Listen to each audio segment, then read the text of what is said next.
So, Twitter is one of the places of all time where everyone who shouldn't have an opinion does for some reason. And it's been said over and over and over and over again that Twitter is one of the most toxic places on the internet. And I would have to agree. I'm not really that into 4chan. I haven't gone on there in years. You go anywhere on Twitter, any comment section, and it is just full of racism, obvious bait, and just really, really dumb people. I never thought I could rage quit off of an app until I made my own Twitter.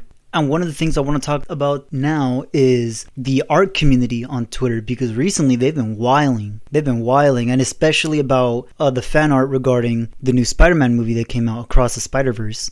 Now, when you're going through Twitter art, well, Twitter fan art to be more specific, if you don't like something, just keep scrolling. You know, that would be the normal response to seeing things you don't like on your feed. You do that with TikTok, you do that with Instagram, MySpace, Facebook, you do it with all that, right? But for some reason, people like to leave comments telling you that they don't like your art. It's so ridiculous. Why do people do that? I will never understand. Like, you're really providing nothing to the conversation, and you're just bringing your negative energy to the comment section where it's mostly a positive people giving good feedback.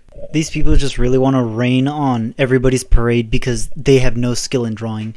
The two artists that I mainly want to talk about is Kami Momoru and Fierro. I don't know, I'm going to put the screenshot up right now. But both of them have been getting harassed by talentless people on Twitter because they drew certain Spider-Man fan art wrong. And it's so ridiculous. It's honestly really... it's hilarious. Like, I'm not gonna lie. It's honestly really entertaining seeing dumb people give takes that nobody really cares about. It's a guilty pleasure of mine. This is the drawing that Fierro did, and you know, it looks pretty normal. You know, the light's pretty good. It's pretty good art. It's good art. It's Miles Earth 42. It looks really good. And a lot of people had a big issue with him looking like a honky, apparently, which is such a nothing complaint when it's fan art. You can do whatever you want. It's called fan art for a reason. Like, who cares what the skin color looks like on fan art? And what sucks is that if you go in the comments, it's a lot of people being like, why is he white? Why is he white? And then someone, like this person right now, I'm going to put on the screen right now, being like, oh, I fixed it for you, which just made him like darker. And God, it's such an asshole thing to do, really. To so condescendingly say, I fixed it for you. But for Kami, oh boy, man, she got it worse. Where do I even start with this one? First of all, this is the art that she made. This is the fan art that she made about Spider-Man 2099. And you know, it looks regular. She looks like a regular woman. You know, who would have an issue with this? It's good art. But then people with a muscle fetish walk into the picture and oh boy, do they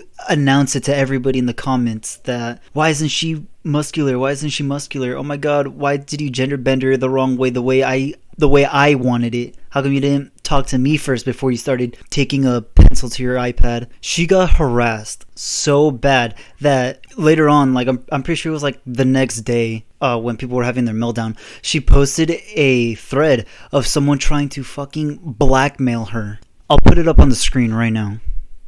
How unhappy in life do you have to be to get this mad over someone else's drawing of a character, of a fictional character that they probably didn't even know existed before the movie even came out? Like, they could easily put this kind of effort into a job. Thankfully, she stood her ground and screenshotted every text that was sent between them and posted it and outed this dude. We don't know who it is, so, you know, like, I wouldn't recommend that anybody, you know, track this guy down, but, you know, like, what's his Instagram at? Because yeah, this type of disgusting behavior needs to be called out for sure. And the text read off really weird too, like telling her that if people are siding with her and telling her that she did nothing wrong, that just ignore them, and that she needs to completely disavow this other person that she's been talking to who is apparently controversial, even as far as to tell her that she shouldn't post for a couple days, which that part was yikes. Like, genuinely, this person is an actual loser to do all this effort because someone drew fan art wrong. Remind you, this is fan art. I'm gonna put the picture back up. This is fan art, and they got this mad. Now, thankfully, for Twitter standards, there's quite a few people who are mentally sane, and in response decided to make their own fan art. I'm gonna put some up on the screen that I personally liked. But yeah, they made their own fan art in protest of these other idiots criticizing the artist. Now this one is my favorite. Just look at him. Look at that build. That's exactly what the people with the muscle fetish want. That's exactly what I want now. Now I'm agreeing with the people criticizing the artist. Because yeah, if she could have just made this, whoo! But anyway, that's all I want to talk about. Quit talking smack about people's drawings. If you yourself are a terrible artist,